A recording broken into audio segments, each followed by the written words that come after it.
Middle east में अगर तनाव और बढ़ा तो भारत में सबसे पहले क्या महंगा होगा? क्या आपकी गाड़ी का पेट्रोल डीजल महंगा होगा? क्या रसोई गैस सिलेंडर के दाम बढ़ेंगे या फिर हवाई सफ़र और रोज़मर्रा की ज़रूरतों पर भी असर पड़ेगा?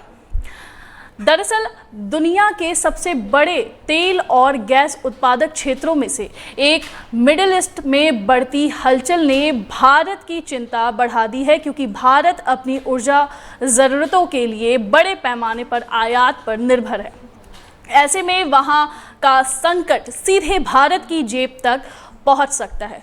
सबसे पहले बात करते हैं कच्चे तेल यानी क्रूड ऑयल की। अगर मिडिल ईस्ट में तनाव बढ़ता है तो तेल की सप्लाई पर खतरा मंडराता है, तो अंतर्राष्ट्रीय बाजार में कच्चे तेल की कीमतें तेजी से बढ़ सकती हैं, क्योंकि मिडिल ईस्ट दुनिया के सबसे महत्वपूर्ण तेल उत्पादन क्षेत्रों में शामिल है और किसी भी तरह की सप्लाई बाधा का असर पूरी दुनिया के ऊर्जा बाजार पर पड़ता है। हाल के तनाव के बीच क्रूड कीमतों में तेजी देखी गई है। अब सवाल भारत में आम आदमी पर सबसे पहले असर कहां दिखेगा?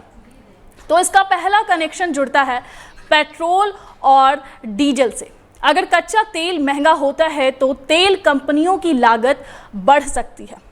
इसका असर लंबे समय में पेट्रोल डीजल की कीमतों पर पड़ सकता है और पेट्रोल डीजल सिर्फ गाड़ियों का ईंधन नहीं बल्कि पूरी अर्थव्यवस्था की रफ्तार से जुड़ा हुआ है।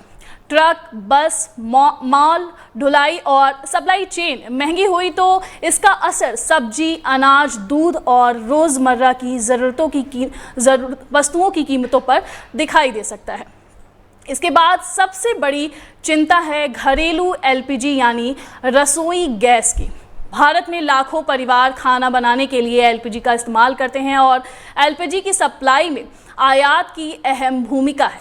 अगर मिडिल ईस्ट में तनाव बढ़ता है और गैस सप्लाई प्रभावित होती है तो एलपीजी की कीमतों पर दबाव बढ़ सकता है, यानी सीधा असर घर की रसोई के बजट पर पड़ सकता है। अब बात करते हैं सीएनजी और पीएनजी की। देश के कई शहरों में वाहन और उद्योग प्राकृतिक गैस पर निर्भर है। अगर अंतर्राष्ट्रीय गैस बाजार की कीमतें बढ़ती है तो इसका असर सीएनजी और पीएनजी की कीमतों पर भी पड़ सकता है, यानी ऑटो चलाने वालों से लेकर घरों में पाइप गैस इस्तेमाल करने वालों तक खर्च बढ़ने की संभावना बन सकती है। अब बात हवाई सफ़र की। क्या मिडिल ईस्ट संकट में फ्लाइट टिकट भी महंगे हो सकते हैं? इसका कारण है एविएशन टरबाइन फ्यूल यानी एटीएफ। एयरलाइंस के कुल खर्च में ईंधन की बड़ी हिस्सेदारी होती है। अगर तेल महंगा होता है तो विमान ईंधन की लागत बढ़ सकती है और इसका असर हवाई किराए पर भी दिखाई दे सकता है। मिडिल ईस्ट संकट का असर किसानों तक भी पहुंच सकता है। खेती में डीजल का इस्तेमाल ट्रैक्टर, सिंचाई पंप और कृषि मशीनों में होता है। अगर डीजल महंगा होता है तो खेती की लागत बढ़ सकती है। इसके अलावा खाद, परिवहन और कृषि उपकरणों की लागत पर भी दबाव आ सकता है, यानी किसान की लागत बढ़ी तो इसका असर बाजार की कीमतों पर भी पड़ सकता है। अब समझिए कि महंगाई का पूरा खेल क्या है। तेल महंगा हुआ, ट्रांसपोर्ट महंगा हुआ, सामान पहुंचाने की लागत बढ़ी, कंपनियों का खर्च बढ़ा और इसका असर ग्राहकों की जेब पर आया। यही वजह है कि कच्चे तेल की कीमतों में बदलाव को दुनिया की अर्थव्यवस्था के लिए बड़ा संकेत माना जाता है। हालांकि भारत सरकार लगातार स्थिति पर नज़र बनाए हुए है। सरकार का कहना है कि देश में पेट्रोल, डीजल और घरेलू एलपीजी की उपलब्धता बनाए रखने के लिए कदम उठाए जा रहे हैं। भारत के पास रणनीतिक तेल भंडार और अलग अलग देशों में सप्लाई के विकल्प भी मौजूद है, जिससे अचानक संकट के असर को कम किया जा सके।